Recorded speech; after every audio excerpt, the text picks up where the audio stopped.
परमेश्वर की हज़ूरी विच बैठे सारे भैन भरावां नूं प्यार भरी जय मसीह दी। अज शाम के समय में आपां परमेश्वर की हज़ूरी विच इकट्ठे होए हां। आओ अज दे दिन की किरपा दे लई परमेश्वर जी का धन्नवाद करते हुए प्रार्थना करिए। Hallelujah hallelujah hallelujah hallelujah hallelujah. धन्नवाद धन्नवाद धन्नवाद पिता परमेश्वर मसीह नासरी तुहाडा धन्नवाद करते हैं। तुहाडा शुक्र करते मेरे प्रभु जी, अज दे इस दिन की किरपा दे लई मेरे पिता परमेश्वर। दिन भर तुसीं सानूं संभाल के रखिया मेरे प्रभु जी। साडी आउण जाण विच साडी मदद ते सहायता कीती, तुहाडा धन्नवाद करते हैं प्रभु। तुहाडे पवित्र स्वर्गदूतां ने साडी राखी कीते मेरे पिता परमेश्वर।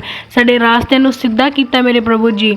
सारियां उलझनां परेशानियां मुश्किलां बीमारियां तो सानूं बचा के रखिया, तुहाडा धन्नवाद करते हैं प्रभु जी। असीं शाम के समय में तुहाडी हज़ूरी विच इकट्ठे हुंदे मेरे पिता।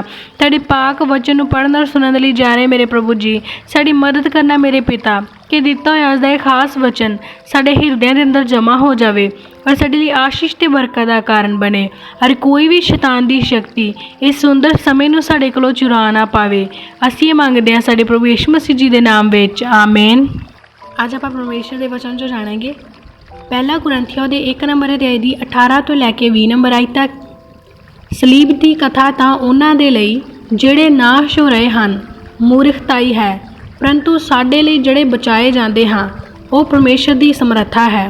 क्यों जो लिखिया होया है, मैं बुद्धवानां दी बुद्ध दा नाश करांगा अते चतरियां दी चतराई नूं रद्द करांगा। कित्थे बुद्धवान, कित्थे उपदेशक, कित्थे इस युग दा विवादी। की परमेश्वर ने संसार दी बुद्ध नूं मूर्खताई नहीं ठहराया? हालेलुया। परमेश्वर दा वचन सानूं की दसदा, कहता सलीब दी कथा उन्हां दे लई मूर्खताई आ ਜਿਹੜੇ लोग नाश हो रहे आ। हुण इस लाइन का बहुत गहरा मतलब है। इनू बचन नूं पहली बारी पढ़ के मैनू भी समझ नहीं सी आया कि कितनी औखी लाइन है, कितनियां औखियां आयतां आ, कुछ भी एक अखर भी नहीं पल्ले पिया। पर जो हुण मैं इसनूं एक्सप्लेन करन दे लई लिखिया तां सचमुच इहदा एक अनोखा जिहा मतलब मेरे सामने आया। तां ओह परमेश्वर दा वचन सानूं क्लीयर करके दसदा कि जिहड़ी सलीब दी कथा आ ना उन्हां दे लई मूर्खताई आ जिहड़े नाश हो रहे आ। ते नाश कौन हो रहे आ? जिहड़े प्रभु दे वचन तो वांझे आ, जिहड़े परमेश्वर दे ज्ञान तो हजे वांझे आ, जिन्हां नूं प्रभु दे मुरदियां विचों जी उठण दी कथा मखौल लगदी आ, मतलब गैर कौमां दे लोक। वचन सानूं की कह रहा, कहंदा जिहड़े नाश हो रहे आ सलीब दी कथा उन्हां दे लई की आ? मूर्खताई आ। मूर्खताई किवें कि कई लोग कहिंदे ये गल कि जे यीशु मसीह परमेश्वर दा पुत्र सी उन्हें अपने आप नूं क्यों नहीं बचाया? जे तुहाडा यीशु मसीह इन्ना ही शक्ति वाला सी तां ओह सलीब ते काहतों चढ़ गया? वो तां आपदी शक्ति नाल ही लोकां नूं ठीक कर दिंदा। जे उहदे कोल इन्नी ताकत सी जां इन्नी शक्ति सी तां उन्हां नूं इह मूर्खता ही लगदी आ भी वो सलीब दे उत्ते मरिया क्यों? जे वो इन्ना ही वड्डा परमेश्वर दा पुत्र सी तां उहनूं मरन दी की लोड़ सी? पर जिन्हां ने इस ज्ञान नूं पाया उन्हां दे लई सलीबी मौत जिंदगी आ। सलीब दे उत्ते मरना साडे लई जिंदगी आ कि लोकां दे लई सलीब दे उत्ते मरना मूर्खताई आ। लोकां नूं लगदा कि सलीब दे उत्ते मरन दी की लोड़ सी। इत्थों तक कि मैं भी पहलां ही कहती हुंदी सी कि प्रभु तू तो अपनी शक्ति दे नाल सारा कुछ कर सकदा सी, फिर तैनूं मरन दी की लोड़ सी? क्योंकि उदों जदों नवें नवें आप आए होने ना साडे मन च सवाल बड़े हुंदे आ, पर परमेश्वर सब तो वड्डा ज्ञानी आ। वो साडे सारे सवालों के जवाबां दा उत्तर पहलां ही घड़ी बैठा आ ते वो सानूं सारा कुछ दस दिंदा भी हाँ भी तू जो सोच रहा ना तेरी सोच तो मेरी सोच उपर दी है, इसलिए बेटा मेरे नाल कंपीटीशन ना कर तू। ते इत्थे वचन सानूं दसदा कि जिहड़े नाश हो रहे हैं ना उन्हां दे लई मूर्खताई आ। क्योंकि असीं जदों नाश च सीगे, ਜਦੋਂ ਅਸੀਂ गैर कौमां 'ਚ ਸੀ ਸਾਨੂੰ भी मखौल ही लगता सी ये गल्लां। ते जदों ਅਸੀਂ इस वचन की गहराई 'ਚ ਵੜ गए उदों सानूं पता लगदा कि सलीबी मौत जिहड़ी ਉਹ मूर्खता ही नहीं आ, ਉਹ जिंदगी आ। लोकां दे लई सलीबी मौत मरना आ, साडे लई सलीबी मौत जिंदगी सी।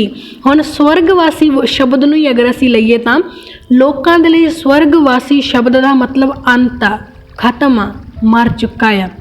पर साडे लई मसीह लोकां दे लई स्वर्गवासी मतलब साडा परमेश्वर स्वर्ग विच वास करदा आ। वो मरिया नहीं, वो जिंदा आ। वो स्वर्ग दे विच वसदा अते साडीआं दुआवां नूं सुणदा अते साडीआं दुआवां दा उत्तर दिंदा आ। हालेलुया। सचमुच यही मतलब है ना साडे लई। ते संसारिक लोग मरिया होइआं दे अगे स्वर्गवासी लाउंदे आ, पर असीं साडे जिउंदे परमेश्वर दे अगे स्वर्गवासी लाउने आ। क्योंकि स्वर्गवासी होण दा मतलब मरिया होया नहीं, स्वर्गवासी होने का मतलब स्वर्ग दे विच वस रहा, स्वर्ग दे विच जिउंदा आ, स्वर्ग दे विच बैठा राज करदा आ। हुण उसे तरह सलीब दी मौत साडे लई जिंदगी आ अते गैर कौमां दे लोकां लई इह की मखौल ही आ, मूर्खता ही आ कि साडे देवी देवतिਆਂ ने तां दुष्टां दा नाश ही कीता सीगा, तुहाडा परमेश्वर तां आप ही नाश हो गया। पर सानू पता ना कि ये जीवन आ, सलीबी मौत उन्हां लई मौत आ पर साडे लई जीवन आ। उसे तरह कहंदा परंतु साडे लई जिहड़े बचाए जांदे आ ये परमेश्वर दी समर्था आ, है साडे लई, क्योंकि असीं महसूस किया कि परमेश्वर दी सामर्थ सी कि वो सलीब ते गया पर वो अपनी ताकत दे नाल, अपने पवित्रताई दे नाल, अपनी आग्याकारी दे फल दे नाल फिर तो मुर्दियां दे विचों जी उठिया, क्योंकि ओदी समर्था सी। वचन की कहंदा कहंदा क्यों जो लिखिया होया कि मैं बुद्धवानां दी बुद्ध दा नाश करांगा अते चतरियां दी चतुराई नूं रद्द करांगा। कहंदा जिहड़े बाहले समझदार बनदे, जिहड़े लोक विवादी आ, जिहड़े लोक ये कहिंदे आ कि यीशु मसीह क्यों नहीं अपने आप नूं बचा सकिया, यीशु मसीह परमेश्वर दा पुत्तर सी ते उहने आ क्यों नहीं कीता। जिवें उस समय दे लोग सीगे ਜਿਹੜੇ फरीसी ग्रंथी ਅਤੇ प्रधान याचक लोग सी, वो आपदे आप ਨੂੰ ਕੀ ਸਮਝਦੇ ਸੀ, बुद्धवान ਕੀ ਸਮਝਦੇ ਸੀ ਕਿ ਅਸੀਂ ਗਿਆਨ ਵਾਲੇ ਆ, ਸਾਨੂੰ ਸਾਰੀ ਗੱਲ ਦਾ ਗਿਆਨ ਆ, ਇਹ ਵਿਅਰਥ ਦੀਆਂ ਗੱਲਾਂ ਕਰਦਾ। ਪਰ ਉਹਨਾਂ ਦੇ ਗਿਆਨ ਸੀ ਜਿਹੜੇ ਉਹ ਖੋਖਲੇ ਨਿਕਲੇ, ਉਹਨਾਂ ਦੀ ਚਤਰਾਈ ਸੀ ਉਹ ਰੱਦ ਹੋ ਗਈ। ਉਹਨਾਂ ਨੇ ਚਤਰ ਬਣੇ ਆਪਣੇ ਵੱਲੋਂ, ਉਹਨਾਂ ਨੇ ਝੂਠੇ ਗਵਾਹ ਖੜੇ ਕਰ ਲਏ, ਪਰ ਉਹਨਾਂ ਨੂੰ ਇਹ ਲੱਗਾ ਕਿ ਅਸੀਂ ਜਿੱਤ ਰਹੇ ਹਾਂ, ਪਰ ਉਹ ਯੀਸ਼ੂ ਦੇ ਜਿੱਤ ਦੇ ਰਾਹ ਨੂੰ ਤਿਆਰ ਕਰ ਰਹੇ ਸੀ। क्योंकि यीशु के वचन दे विच पहले गवाहियां लिखियां हुई सी, भविष्यवाणियां कि यीशु के उत्ते झूठे दोष लगणगे, तो वो झूठे दोष हुण यीशु आपे तो लभ नहीं रहा सीगा, उहदे ते लाउण वाले बंदे भी तो चाहिए सी। वो बंदे उन्होंने आप तैयार कर दिते। उन्होंने लगा कि असीं बुद्धवान आ, असीं झूठी गवाही पा के इहदा नाश करना है तो हुणे नाश होएगा। पर उन्होंने नहीं पता सी कि उहदे अंत दीयां निशानियां जिहड़ियां होणियां जरूरी सी, असीं उन्हां नूं आप ही पूरियां करी जाने आ। उन्होंने अपनी बुद्धता माण सीगा भी असी बुद्धवान आ, सानू माण आ, असी बुद्धवान हो के नूं नाश करता। पर उन्होंने ये नहीं पता कि उहदे जो वचन लिखे हुए सी उन्होंने असी आप ही पूरा करता। वचन कहता कित्थे बुद्धवान ते कित्थे उपदेशक, कहता कौन जे कोई मेरे वचनां दा अज खुल के ज्ञान दस भी रहा, कहता वो कित्थे परमेश्वर दे नाल मैच नहीं कर सकदा। वो परमेश्वर दा कहंदा कित्थे बुद्धवान जिहड़ा अपने आप नूं समझदार समझदा, कहंदा कित्थे ओह ते कित्थे उपदेशक ते कित्थे परमेश्वर ते दोष लाउण वाला। कहंदा परमेश्वर की कहंदा कि मैं तुहाडी बुद्ध नूं मूर्खता ही ठहराया आ। परमेश्वर कहंदा तुहाडी बुद्ध मेरे सामने मूर्खता ही आ। जिन्हों तुसी बुद्ध कहने आ ना, जिन्हों असी अकल कहने आ, जिन्हों असी समझ कहने आ, वो परमेश्वर की निगाह दे विच मूर्खता ही आ। छोटी जी एग्जाम्पल इस गल की लवांगे कि जिद्दां एक बंदा आ, उन्हें बहुत सारा धन जमा किया, बहुत ज़्यादा वड्डा बिजनेस शुरू किया, बहुत दुनिया च प्रसिद्ध बंदा आ, ते साडे हिसाब दे नाल ओह बंदा की आ, समझदार आ। सानू लगदा भी किड्डा समझदार बंदा, इहदियां तां 7 पीढ़ियां वेलियां बह के खाणगियां, किन्नी समझ तो इहने काम लिया, इन्ना वधिया इहने बिजनेस शुरू कर लिया, हुण इन्हां नूं काहदी कमी। ये वाकई काफ़ी समझदार बड़े दिमाग वाला बंदा सी।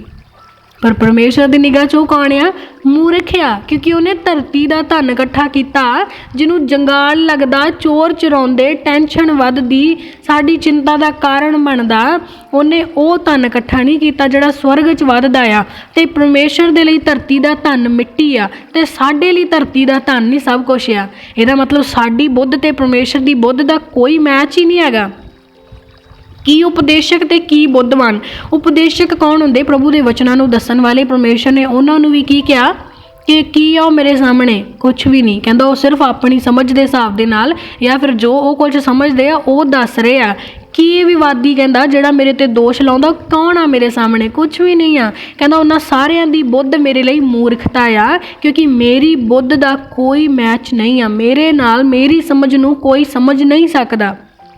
असी कह देंगे कि प्रभु असी दुआवां भी करते, असी वर्त भी रखते, असी चर्च भी जाने, फिर भी साडा भला क्यों नहीं होया, क्योंकि सानू लगता कि असी चंगा काम कर रहे हैं, पर उहदे विच साडे मन दे विच की लालच सी, साडे विश्वास च कित्थे खोट सी, या असी कित्थे खोखले रह गए, वो परमेश्वर जानदा है ना। सानू तो उस चीज़ की खबर ही नहीं, असी संसारिक रस्म पूरी करी जा रहे हैं, पर परमेश्वर नू जो रस्म चाहिए उहदे तक तां असी अजे पहुँचे नहीं। इसे करके नहीं ना सानू मिलिया, क्योंकि साडी बुद्ध ते परमेश्वर की बुद्ध का कोई लिंक नहीं हैगा। परमेश्वर नैक्सट वचन दे विच सानू की कह रहा, देखो कितनी गहरी गल है। वचन चो असीं पढ़ांगे पहला कुरिन्थियों दे 1 नंबर अध्याय दी 25 नंबर आयत नूं, क्यों जो परमेश्वर दी मूर्खताई मनुखां दे ज्ञान नालों ज्ञानवान है ਅਤੇ परमेश्वर दी निर्बलताई मनुखां दे बल नालों बलवंत है। हालेलुया। परमेश्वर की कह रहा कि तुहाडा ज्ञान है ना, जिहड़ा जिन्हों तुसी अकल कहने आ, जिन्हों तुसी समझ कहने, जिन्हों तुसी ज्ञान कहने आ, कहंदा मेरी मूर्खताई भी तुहाडे ज्ञान दे नालों वधिया आ।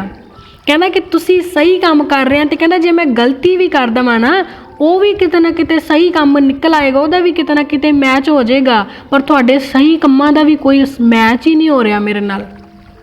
कि परमेश्वर कह रहा अपनी अकल ते अपनी बुद्ध ते बहुता विश्वास ना करो, चिंता ना करो कि जे लोग मेरी क्रूस वाली मौत नूं मूर्खताई दसदे, इसलिए भी मौत नूं मूर्खताई दसदे। कहंदा क्योंकि मैं तां मनुखां दी मत नूं कहंदा तुच्छ जाणदा आ, मैं इंसानी ज्ञान नूं कहंदा एवें ही समझदा, मेरे लिए इंसान दा ज्ञान कुछ भी नहीं आ, मेरे लिए इंसान दी मत कुछ भी नहीं आ। कहंदा एक बलवान इंसान आ, पूरा उन्हें जिम शिम ला के सोहनी बॉडी बनाई है, कहंदा बड़ा बल आ उहदे कोले, पर मेरे लिए वो बलवान कहंदा जिहड़ा वो खिड़ी दे समान आ, क्योंकि उहदे साह मेरी मुट्ठी 'च आ। ਉਹਦਾ शरीर रखिया दा रखिया ही रह जाऊगा, वो साड़न दे लई दिता जाऊगा। कहंदा जे मैं उहदे विचों साह कढ ले, ਉਹਦਾ बल किसे काम दा नहीं आ। इंसान अपने शरीर नूं ताकतवर करन दे विच, तंदुरुस्त करन दे विच लगा, पर वो तंदुरुस्त शरीर रखिया ही रह जाना किसी दिन, साड़न दे लई दे देना है। वो असीं आप भी चक के इत्थों उत्थे नहीं कर पाउंदे, असीं वेखदे रह जाना ते लोकां ने चक के फूक देना है। कि परमेश्वर कहंदा तुहाडा बल किसे काम दा नहीं, तुहाडी अकल किसे काम दी नहीं। इस करके अपनी अकल बुद्ध ते बहुता भरोसा ना करो, क्योंकि बहुते चतर अपनी ही चतराई 'च फस जाते हैं। जिद्दां यहूदी फस गए सी, जिद्दां प्रधान याचक फस गए सी, ਜਿਹੜੇ ਉਹਨੂੰ सवाल करन आउंदे हुंदे सी भी ਸਾਡੇ ਕੋਲੇ ਗਿਆਨ ਹੈ ਤੇ ਯीशु ਨੂੰ ਪੁੱਛਦੇ ਆ ਵੀ ਇਦਾਂ ਕਿਉਂ ਕੀਤਾ, ਤੇ ਉਹ ਜਦੋਂ ਯीशु ਉਹਨਾਂ ਨੂੰ ਜਵਾਬ ਦਿੰਦਾ ਸੀ, ਉਹਨਾਂ ਨੂੰ ਅੱਗੋਂ ਕੋਈ ਉੱਤਰ ਹੀ ਨਹੀਂ ਆਉਂਦਾ ਸੀ ਵੀ ਹੁਣ ਅਸੀਂ ਹੁਣ ਕੀ ਕਹੀਏ। ਇਹਨੇ ਤਾਂ ਉਹੀ ਗੱਲ ਕਹਿ ਦਿੱਤੀ ਜਿਹੜੀ ਇਹ ਤਾਂ ਸਾਡੇ ਸਮਝ ਤੋਂ ਪਰੇ ਦੀ ਗੱਲ ਹੈ, ਤੇ ਇਹਨੂੰ ਇਹ ਗੱਲ ਦੱਸੀ ਕਿੰਨੇ। इस करके जे कोई मसीह विवादी आ जिहड़ा परमेश्वर के खिलाफ आ, चिंता ना करो, क्योंकि वह परमेश्वर की निगाह दे विच मूर्ख आ। जे कोई बहुता ज्ञान दस के तुहानूं इंप्रैस करने की कोशिश कर रहा, पर तुहानूं उहदी गल सही नहीं लग रही, किते ना किते तुहानूं लग रहा कि आह गल वचन के हिसाब दे नाल सही नहीं हैगी, चिंता ना करो, उहदा हिसाब करने वाला परमेश्वर बैठा आ। अगर कोई इंसान की गल तुहानूं बहुत ही चंगी लग रही है, 100% उहदे भी पिछे ना लगो, वचन विच जांचो भी की वचन सचमुच यही गल कह रहा। अगर तो वचन सचमुच वो गल कह रहा उन्होंने सुन लो, अगर वचन सचमुच वो गल नहीं कह रहा तो उस इंसान की भी गल नूं छड्ड दो। परमेश्वर कहंदा बुरियां दे कोलों भी तुहानूं कुछ चंगा सीखण नूं मिल सकदा, पर उस तों चंगियां चंगियां गल्लां लै लो ते माड़ियां नूं की आ छड्ड दो। जिथे असीं जा रहे हैं, जिस सोसाइटी 'च रह रहे हैं, उत्थे चंगा माड़ा दोनों तरह का माहौल आ। चंगे माहौल दे विच बने रहो ते माड़े दी संगती नूं छड्ड दिओ, पर अपनी बुद्ध दे उत्ते भरोसा ना रखियो। ये ना कहो कि असीं कीता बई सानूं पता सी सब कुछ सही कीता, प्रभु नूं क्यों सही नहीं लगा, क्योंकि तुसीं वो सही कीता जिहड़ा इंसानां दी निगाह 'च सही आ, असीं हजे वो सही नहीं कीता जिहड़ा परमेश्वर दी निगाह 'च सही आ। परमेश्वर कहंदा निस्वार्थ, नम्र, दया वाला, प्रेम वाला, आनंद वाला, धीरज वाला। असी अज प्रेयर की शाम तक उत्तर नहीं आया तो साडा सबर किधरे ही गया, साथों तो शाम तक का सबर नहीं हुंदा, किहड़ा धीरज पालदे असी राती प्रेयर की सुबह तक साडा काम ना होया तो साथों तो सबर ही नहीं हो रहा भी जे सुबह नहीं होया तो कोई नहीं किसी न किसी दिन तो होएगा। परमेश्वर ने सुन लिया। एक पासे असी प्रेयर करके सोने आ, प्रभु सानू विश्वास आ तू मेरी सुन ली है तो हुण मेरा काम हो जाएगा, तो यह तो नहीं तुसी किते भी कहा भी प्रभु कल नूं ही हो जाएगा, या प्रभु ने यह तो नहीं कहा भी जो तू हुणे मंगया तो मैं कल नूं ही कर दूंगा। हो सकता परमेश्वर तुहाडे सबर का इम्तिहान लै रहा होवे ते असीं इन्ना भी सबर नहीं रखते, असीं कहने लै प्रभु रात मैं प्रेयर की तू मैनू, मैं विश्वास दे नाल ये भी गल कही सी भी प्रभु हो गया आ ते मेरा तो होया ही नहीं। तो परमेश्वर ने कहना साडे नाल कॉन्ट्रैक्ट किया भी राती प्रार्थना करो तो सवेर तक काम होए पे आ, सवेर तक डॉलर छापे पे बस चकने ही आ। तुसीं परमेश्वर के नाम नूं मिसगाइड ना करो, मिसअंडरस्टैंड ना करो, सही समझो जो कह रहा। कदे भी परमेश्वर दे विच जल्दबाजी ना करो, क्योंकि हर एक चीज़ का एक समा आ, हर एक न्याय का समा आ, क्योंकि जे असी कहिए भी असी अज मरे तो कल नूं साडा न्याय हो जाए, प्रभु चंगा माड़ा अज ही दस दे, असीं किहड़ा पताल विच इन्ना चिर सुता रहेगा, तां कि ये साडे हत्थ आ नहीं, बस ना साडे, असी नहीं कह सकते। गल परमेश्वर की व्यवस्था आ, उहदी मर्जी आ। अगर एक घर विच असीं रह रहे हैं तो अगर बाप बच्चे नूं वड्डा होण दे लई 18 तो 20 साल तक तो वेट करदा ना, बच्चा ये तो नहीं कहता भी बापू 10वें 20वें साल भी तो तू विआह करेगा ही, हुणे ही कर दे। एक बाप दे लई विआह करन दे लई उहनूं पता कि मेरे बच्चा 20 साल तो बाद मैं इहदा विआह करांगा। तां एक स्कूल दे विच जदों असीं जाने, पहिलां असीं नर्सरी च हुंदे, हौली हौली पहली च हुंदे आ, फिर असीं 12वीं तक पहुँचदे। असीं ये नहीं कह सकदे भी अज असीं पहली च आए तो सानूं 12वीं अगले दिन 12वीं च बहा दो। जदों असीं संसार दे विच प्रोसैस दे हिसाब दे चलदे हां, संसार दे विच असीं एक लड़ी दे वार चलदे हां, एक सबर, एक इम्तिहान, एक तरीका आ संसार च भी जे अज BSc बीजिया तो उन्होंने 3 तो 4 महीने वध तो वध 6 महीने लगदे आ उन्होंने एक फल लैके आउण दे विच, ताकि परमेश्वर जिहड़ा आ वो झटपट वाला आ। हाँ कुछ गल्लां हो जांदियां झटपट विच, ये नहीं हैगा कि परमेश्वर नूं भी लंबी प्रोसैस की जरूरत आ, पर परमेश्वर सबर परखदा। जे असीं कहीए भी साडे ते बीमारी आई परमेश्वर सानूं परखदा, ये साडी गलत फहमी है, क्योंकि परमेश्वर कहता भी बुरे कम्मां दे विच मैं नहीं परखदा। बीमारी आई शैतान तुहानूं परखण आया, हाँ परमेश्वर ने उन्होंने ये जरूर कहता कि तू परख ला जाके, पर परमेश्वर ने ये नहीं कहा कि वह परत्यावा मेरे वल्लों आ, वो शैतान वल्लों आ। जे हैगा शैतान वालों तो असीं उहदे च खरे उतरना आ, क्योंकि उहदे विच परमेश्वर सानूं कदे कल्लियां तां नहीं छड्डेगा। परमेश्वर कहंदा तुहाडे ते कोई भी विपता इहो जी नहीं आऊगी जिहड़ी तुहाडे सहण तो बाहर होवे, भी उही होएगी जिन्नी कि तुसीं सह भी सको।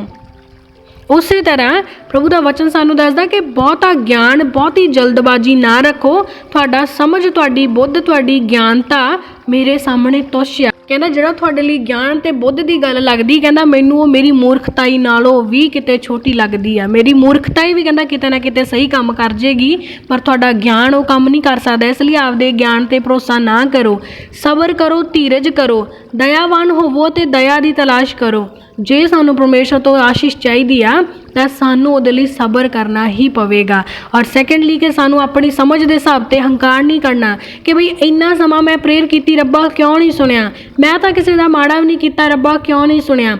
अपने आप च बहुते समझदार ना बनो, क्योंकि असीं इन्ने समझदार है नहीं गे, नहीं हैगे। हुण मैं भी कई बारी परमेश्वर नूं कई बारी कहां कि परमेश्वर मैनूं तां सारा दिन फोन आउंदे रहिंदे, मैं तां सारा दिन दुआवां करदी रहिंदी, मेरा सिर क्यों दुखिया, मैनू क्यों तकलीफ आई, क्योंकि मैं सारिਆਂ ਲਈ दुआ करती रहनी, आपदे ਲਈ नहीं ना कदे करती। मैं ये मेरी गलती है कि मैं अपने लिए कर नहीं पाती, मेरी प्रॉब्लम आ हो, ये परमेश्वर दे कोई गलती नहीं ना। वो कहता भी तू ड्यूटी की, जी तू ड्यूटी सी तू कर ली, पर तेरा फर्ज कित्थे आ। उत्थे मैं परमेश्वर के सामने चुप आ, क्योंकि मैं वेख्या कि हाँ मेरी गलती आ।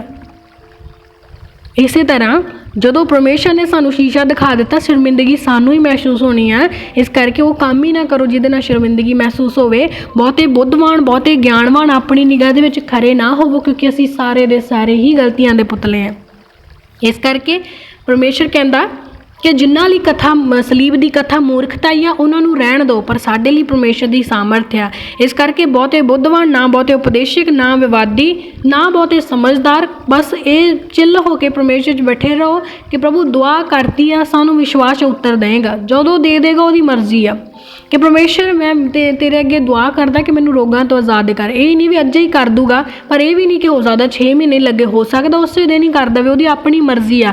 पर ऐसा कोई भी बंदा नहीं जो कहे कि मैं अज अंब की गिटक बीजी आ ते कल नूं मेरे रुख ते अंब लगे होने चाहिए आ। जे साडा संसारिक रुख अगले दिन सानू अंब नहीं दे सकता, तो सबर करो, परमेश्वर भी एक प्रोसैस के हिसाब नाल चलेगा। बहुत ही समझदार होने की लोड़ नहीं सानू, क्योंकि साडी समझ इन्नी है नहीं गी। परमेश्वर कहता तुहाडा ज्ञान मेरी मूर्खता नालों भी छोटा आ, मेरी मूर्खता किते वड्डी तुहाडे ज्ञान दे नालों। इस करके बस दुआ करते रहो, जदों परमेश्वर ने चाहे वो चंगियां कर देवेगा, क्योंकि उसदी मर्जी तो बाहर असीं नहीं जा सकते। जे सानू अंब दे लई सबर करना पैंदा ते सानू परमेश्वर दे उत्तर दे लई भी सबर करना पवेगा। हालेलुया। तां आओ इन्हां वचनां दे द्वारा परमेश्वर दी हज़ूरी विच प्रार्थना करांगे। Hallelujah hallelujah hallelujah hallelujah hallelujah hallelujah hallelujah. ਧੰਨਵਾਦ ਧੰਨਵਾਦ ਧੰਨਵਾਦ ਧੰਨਵਾਦ ਧੰਨਵਾਦ ਕਰਦੇ ਮਹਾਨ ਪਿਤਾ ਪਰਮੇਸ਼ਰ, ਸੈਨਾ ਦੇ ਪ੍ਰਭੂ ਯਹੋਵਾ, ਤੁਹਾਡੀ ਪਵਿੱਤਰ ਹਜ਼ੂਰੀ ਅੱਗੇ ਝੁਕਦੇ ਪਿਤਾ ਪਰਮੇਸ਼ਰ, ਤੁਹਾਡੇ ਨਾਮ ਨੂੰ ਮਹਿਮਾ ਤੇ ਵਡਿਆਈ ਦਿੰਦੇ ਹੈ ਪ੍ਰਭੂ ਜੀ। ਅੱਜ ਦੀ ਸ਼ਾਮ ਦੇ ਲਈ ਤੁਹਾਡਾ ਦਿਲ ਤੋਂ ਧੰਨਵਾਦ ਕਰਦੇ ਮਹਾਨ ਪਿਤਾ ਪਰਮੇਸ਼ਰ। ਤੁਸੀਂ ਆਜ਼ਾਦ ਕਰਨ ਵਾਲੇ, ਦਇਆ ਕਰਨ ਵਾਲੇ, ਪਵਿੱਤਰ ਕਰਨ ਵਾਲੇ ਪਰਮੇਸ਼ਰ ਹੋ ਪ੍ਰਭੂ ਜੀ। ਤੁਸੀਂ ਆਜ਼ਾਦ ਕਰਨ ਵਾਲੇ ਹੋ ਖੁਦਾਵੰਦ, ਆਜ਼ਾਦ ਕਰੋ, ਦਇਆ ਕਰੋ, ਪਵਿੱਤਰ ਕਰੋ, ਸ਼ੁੱਧ ਕਰੋ ਮਹਾਨ ਪਰਮੇਸ਼ਰ। ਅਸੀਂ ਵਿਸ਼ਵਾਸ ਕਰਦੇ ਖੁਦਾਵੰਦ ਕਿ ਦਿਨ ਭਰ ਵਿੱਚ ਤੁਸੀਂ ਸਾਨੂੰ ਸੰਭਾਲ ਕੇ ਰੱਖਿਆ, ਤੁਸੀਂ ਸਾਡੀ ਰੱਖਿਆ ਹਿਫਾਜ਼ਤ ਕੀਤੀ, ਪਵਿੱਤਰ ਆਤਮਾ ਨੇ ਸਾਨੂੰ ਛੂਹਿਆ ਅਤੇ ਆਜ਼ਾਦ ਕੀਤਾ, ਤੁਹਾਡੇ ਦੂਤਾਂ ਨੇ ਸਾਨੂੰ ਸੰਭਾਲਿਆ ਪਿਤਾ ਪਰਮੇਸ਼ਰ। ਦਿਨ ਭਰ ਦੇ ਵਿੱਚ ਤੁਸੀਂ ਸਾਨੂੰ ਬਹੁਤ ਚੰਗੀਆਂ ਬਰਕਤਾਂ ਅਤੇ ਆਸ਼ੀਸ਼ਾਂ ਨਾਲ ਬਲੈਸ ਕੀਤਾ, ਸਾਡੇ ਰੋਜ਼ ਦੀ ਰੋਟੀ ਸਾਨੂੰ ਦਿੱਤੀ ਪਿਤਾ, ਸਾਡੇ ਗੁਨਾਹਾਂ ਤੋਂ ਸਾਨੂੰ ਮਾਫ ਕੀਤਾ, ਸੱਚਮੁੱਚ ਸਾਨੂੰ ਬੁਰਾਈ ਤੋਂ ਬਚਾ ਕੇ ਰੱਖਿਆ ਪਰਮੇਸ਼ਰ ਪਿਤਾ। ਤੁਹਾਡਾ ਦਿਲ ਤੋਂ ਧੰਨਵਾਦ ਕਰਦੇ ਹਾਂ ਮਹਾਨ ਪਰਮੇਸ਼ਰ। ਦਿਨ ਭਰ ਦੇ ਵਿੱਚ ਹੋਏ ਸਾਰੇ ਗਲਤੀਆਂ, ਗੁਨਾਹਾਂ, ਪਾਪਾਂ, ਅਪਰਾਧਾਂ ਤੋਂ ਤੌਬਾ ਕਰਦੇ ਹਾਂ ਪ੍ਰਭੂ ਜੀ। ਤੁਸੀਂ ਬਖਸ਼ਣ ਵਾਲੇ ਪਰਮੇਸ਼ਰ ਹੋ, ਦਇਆ ਕਰੋ ਖੁਦਾਵੰਦ, ਮਦਦ ਸਹਾਇਤਾ ਕਰੋ ਪ੍ਰਭੂ ਜੀ ਕਿ ਆਉਣ ਵਾਲੇ ਹਰ ਇੱਕ ਪਲ ਦੇ ਵਿੱਚ ਅਸੀਂ ਤੁਹਾਡੇ ਡਰ ਭੈ ਦੇ ਵਿੱਚ ਚੱਲੀਏ ਪ੍ਰਭੂ ਜੀ। ਸਾਡੇ ਤੋਂ ਕਿਸੇ ਤਰ੍ਹਾਂ ਦਾ ਕੋਈ ਗਲਤੀ, ਗੁਨਾਹ, ਪਾਪ ਜਾਂ ਅਪਰਾਧ ਨਾ ਹੋਵੇ ਪਰਮੇਸ਼ਰ ਪਿਤਾ। ਮਹਾਨ ਪਰਮੇਸ਼ਰ, ਤੁਸੀਂ ਆਜ਼ਾਦ ਕਰਨ ਵਾਲੇ ਹੋ, ਇਸ ਲਈ ਆਜ਼ਾਦ ਕਰੋ ਪ੍ਰਭੂ। ਤੁਸੀਂ ਦਇਆ ਕਰਨ ਵਾਲੇ ਹੋ, ਇਸ ਲਈ ਦਇਆ ਕਰੋ ਪਿਤਾ ਜੀ। ਤੁਸੀਂ ਵਚਨ ਦੇ ਵਿੱਚ ਕਿਹਾ ਪਿਤਾ ਪਰਮੇਸ਼ਰ ਕਿ ਜੇ ਕੋਈ ਪਾਪੀ ਪਾਪ ਤੋਂ ਮੁੜੇ ਅਤੇ ਮੇਰੇ ਅੱਗੇ ਆਪਣੇ ਪਾਪਾਂ ਦਾ ਇਕਰਾਰ ਕਰੇ, ਮੰਨੇ ਅਤੇ ਛੱਡ ਦੇਵੇ ਤਾਂ ਯਹੋਵਾ ਵਫਾਦਾਰ ਅਤੇ ਧਰਮੀ ਆ, ਜੋ ਉਹਨੂੰ ਦੇ ਸਾਰੇ ਪਾਪ ਤੋਂ ਸ਼ੁੱਧ ਕਰੇਗਾ। ਅਸੀਂ ਅੱਜ ਆਪਣੀਆਂ ਸਾਰੀਆਂ ਜਾਣੇ ਅਤੇ ਅਣਜਾਣੇ ਦੇ ਵਿੱਚ ਹੋਈਆਂ ਗਲਤੀਆਂ ਅਤੇ ਗੁਨਾਹਾਂ ਦੇ ਲਈ ਤੌਬਾ ਕਰਦੇ ਪਿਤਾ ਪਰਮੇਸ਼ਰ। ਬਖਸ਼ ਲਓ ਮਹਾਨ ਪਰਮੇਸ਼ਰ, ਤੁਸੀਂ ਦਇਆ ਕਰੋ ਪਿਤਾ ਜੀ। ਸਾਡੀਆਂ ਗਲਤੀਆਂ ਗੁਨਾਹਾਂ ਤੋਂ ਸਾਨੂੰ ਸ਼ੁੱਧ ਕਰੋ, ਪਵਿੱਤਰ ਕਰੋ, ਆਜ਼ਾਦ ਕਰੋ, ਦਇਆ ਕਰੋ ਪ੍ਰਭੂ ਜੀ। ਤੁਸੀਂ ਵਚਨ ਦੇ ਵਿੱਚ ਕਿਹਾ ਪਰਮੇਸ਼ਰ ਪਿਤਾ ਕਿ ਸਲੀਬ ਦੀ ਕਥਾ ਨਾਸ਼ ਹੋਣ ਵਾਲਿਆਂ ਦੇ ਲਈ ਮੂਰਖਤਾਈ ਆ, ਪਰ ਬਚਾਏ ਜਾਣ ਵਾਲਿਆਂ ਦੇ ਲਈ ਪਰਮੇਸ਼ਰ ਦੀ ਸਮਰੱਥਾ ਆ। ਸੱਚਮੁੱਚ ਖੁਦਾਵੰਦ, ਤੁਸੀਂ ਆਪਣੀ ਸਾਮਰਥ ਦੇ ਵਸੀਲੇ ਉਸ ਸਲੀਬੀ ਮੌਤ ਨੂੰ ਹਰਾ ਦਿੱਤਾ। ਤੁਸੀਂ ਮੁਰਦਿਆਂ ਦੇ ਵਿੱਚੋਂ ਪਹਿਲੇ ਹੋਏ ਪਿਤਾ ਪਰਮੇਸ਼ਰ, ਜੋ ਜਿੰਦੇ ਉੱਠੇ ਪ੍ਰਭੂ ਜੀ। ਸੱਚਮੁੱਚ ਖੁਦਾਵੰਦ, ਤੁਸੀਂ ਆਦ ਅੰਤ ਹੋ ਪਿਤਾ ਪਰਮੇਸ਼ਰ। ਸੱਚਮੁੱਚ ਤੁਸੀਂ ਉਹ ਸ਼ਬਦ ਹੋ ਪ੍ਰਭੂ ਜੀ ਜੋ ਸਾਨੂੰ ਬਚਾਉਣ ਦੇ ਲਈ ਉਤਰ ਆਏ। ਤੁਸੀਂ ਜਿਉਂਦੇ ਵਚਨ ਹੋ ਪਿਤਾ, ਜੋ ਸਾਨੂੰ ਸ਼ੈਤਾਨ ਦੇ ਖਿਲਾਫ ਲੜਨ ਦੇ ਲਈ ਦਿੱਤੇ ਗਏ। ਖੁਦਾਵੰਦ, ਇਸ ਪਵਿੱਤਰ ਵਚਨ ਰੂਪੀ ਹਥਿਆਰ ਨੂੰ ਅਸੀਂ ਸਹੀ ਤਰੀਕੇ ਨਾਲ ਇਸਤੇਮਾਲ ਕਰਨ ਵਾਲੇ ਹੋ ਜਾਈਏ ਪ੍ਰਭੂ ਜੀ। ਹਰੇਕ ਸ਼ੈਤਾਨੀ ਬੰਧਨ ਸਾਡੀਆਂ ਜ਼ਿੰਦਗੀਆਂ 'ਚੋਂ ਨਾਸ਼ ਕੀਤਾ ਜਾਵੇ। ਆਪਣੀ ਦਇਆ ਕਿਰਪਾ ਆਸ਼ੀਸ਼ ਦੇ ਨਾਲ ਭਰੋ ਪਿਤਾ ਪਰਮੇਸ਼ਰ। ਆਪਣੇ ਦੂਤਾਂ ਦੇ ਦੁਆਰਾ ਅਗਵਾਈ ਕਰੋ, ਕਿਰਪਾ ਆਸ਼ੀਸ਼ ਦਿਓ ਪਿਤਾ ਪਰਮੇਸ਼ਰ, ਕਿਉਂ ਜੋ ਸੱਚਮੁੱਚ ਤੁਸੀਂ ਵਚਨ ਦੇ ਵਿੱਚ ਕਿਹਾ ਕਿ ਬਹੁਤੇ ਬੁੱਧਵਾਨਾਂ ਦੀ ਬੁੱਧ ਨਾਸ਼ ਹੋ ਜਾਏਗੀ ਪਿਤਾ ਪਰਮੇਸ਼ਰ। ਅਸੀਂ ਬਹੁਤੇ ਬੁੱਧਵਾਨ ਨਾ ਹੋਈਏ, ਅਸੀਂ ਨਮਰ ਅਤੇ ਝੁਕੇ ਹੋਏ ਤੁਹਾਡੀ ਹਜ਼ੂਰੀ 'ਚ ਪਹੁੰਚੇ ਪਿਤਾ। ਅਸੀਂ ਤੁਹਾਡੀ ਦਇਆ ਦੇ ਵਿੱਚ ਪਹੁੰਚੇ ਖੁਦਾਵੰਦ। ਜਿੰਨੇ ਵੀ ਭੈਣ ਭਾਈ ਅੱਜ ਦੇ ਇਹਨਾਂ ਵਚਨਾਂ ਦੇ ਦੁਆਰਾ ਜੁੜੇ ਹੋਏ ਨੇ ਪਿਤਾ ਪਰਮੇਸ਼ਰ, ਤੁਸੀਂ ਆਪਣਾ ਗਿਆਨ, ਬੁੱਧ ਅਤੇ ਸਮਝ ਇਹਨਾਂ ਨੂੰ ਦਿਓ ਪ੍ਰਭੂ ਜੀ। ਜਦ ਵੀ ਵਚਨਾਂ ਨੂੰ ਪੜ੍ਹਨ ਅਤੇ ਸੁਣਨ ਖੁਦਾਵੰਦ, ਵਚਨ ਗਹਿਰਾਈ ਦੇ ਨਾਲ ਇਹਨਾਂ ਦੇ ਦਿਲ ਦੇ ਵਿੱਚ ਘਰ ਕਰਨ ਸਿੱਖ ਪਿਤਾ ਪਰਮੇਸ਼ਰ। ਕੋਈ ਸ਼ੈਤਾਨੀ ਸ਼ਕਤੀ ਇਹਨਾਂ ਵਚਨਾਂ ਨੂੰ ਇਹਨਾਂ ਤੋਂ ਚੁਰਾ ਨਾ ਸਕੇ ਪ੍ਰਭੂ ਜੀ। ਅੱਜ ਜੋ ਵੀ ਭੈਣ ਭਾਈ ਆਪਣੀ ਜ਼ਿੰਦਗੀ ਦੀਆਂ ਚਿੰਤਾਵਾਂ, ਪਰੇਸ਼ਾਨੀਆਂ ਨੂੰ ਤੁਹਾਡੀ ਹਜ਼ੂਰੀ 'ਚ ਲੈ ਕੇ ਬੈਠੇ ਨੇ ਖੁਦਾਵੰਦ, ਇਹਨਾਂ ਸਾਰੀਆਂ ਚਿੰਤਾਵਾਂ, ਪਰੇਸ਼ਾਨੀਆਂ ਤੋਂ ਇਹਨਾਂ ਨੂੰ ਆਜ਼ਾਦ ਕਰੋ ਪਿਤਾ। ਧੀਰਜ, ਸੰਜਮ ਅਤੇ ਨਮਰਤਾਈ, ਦਇਆ, ਪ੍ਰੇਮ ਅਤੇ ਆਨੰਦ ਦਾ ਆਤਮਾ ਜਿਨ੍ਹਾਂ ਦੇ ਵਿੱਚ ਦਿਓ ਪ੍ਰਭੂ ਜੀ। ਆਤਮਿਕ ਫਲ ਅਤੇ ਆਤਮਿਕ ਦਾਨਾਂ ਵਰਦਾਨਾਂ ਦੇ ਨਾਲ ਬਲੈਸ ਕਰੋ ਖੁਦਾਵੰਦ। ਤੁਸੀਂ ਵਚਨ ਦੇ ਵਿੱਚ ਕਿਹਾ ਕਿ ਜੋ ਕੋਈ ਮੇਰਾ ਨਾਮ ਲੈ ਕੇ ਮੰਗੇਗਾ ਉਹਨੂੰ ਦਿੱਤਾ ਜਾਵੇਗਾ। ਅੱਜ ਇਹਨਾਂ ਭੈਣਾਂ ਭਾਈਆਂ ਨੇ ਆਪਣੀ ਜੋ ਵੀ ਆਸ ਉਮੀਦ ਤੁਹਾਡੀ ਹਜ਼ੂਰੀ 'ਚ ਰੱਖੀ, ਆਪਣੀ ਪ੍ਰੇਅਰ ਰਿਕੁਐਸਟ ਤੁਹਾਡੀ ਹਜ਼ੂਰੀ 'ਚ ਰੱਖੀ ਖੁਦਾਵੰਦ। ਵਿਸ਼ਵਾਸ ਕਰਦੇ ਕਿ ਤੁਸੀਂ ਇਹਨਾਂ ਦੀ ਆਵਾਜ਼ ਨੂੰ ਸੁਣਿਆ ਤੇ ਉੱਤਰ ਦਿੱਤਾ। ਇਹਨਾਂ ਦੀ ਆਸ਼ੀਸ਼ ਬਰਕਤ ਨੂੰ ਸਵਰਗਰਾਜ ਦੇ ਵਿੱਚੋਂ ਰਿਲੀਜ਼ ਕਰਦੇ ਖੁਦਾਵੰਦ। ਇਸ ਪ੍ਰਾਰਥਨਾ ਨੂੰ ਤੁਹਾਡੇ ਸਾਮਰਥੀ ਨਾਮ ਦੇ ਵਿੱਚ ਮੰਗਦੇ ਹਾਂ, ਆਮੀਨ ਆਮੀਨ ਆਮੀਨ।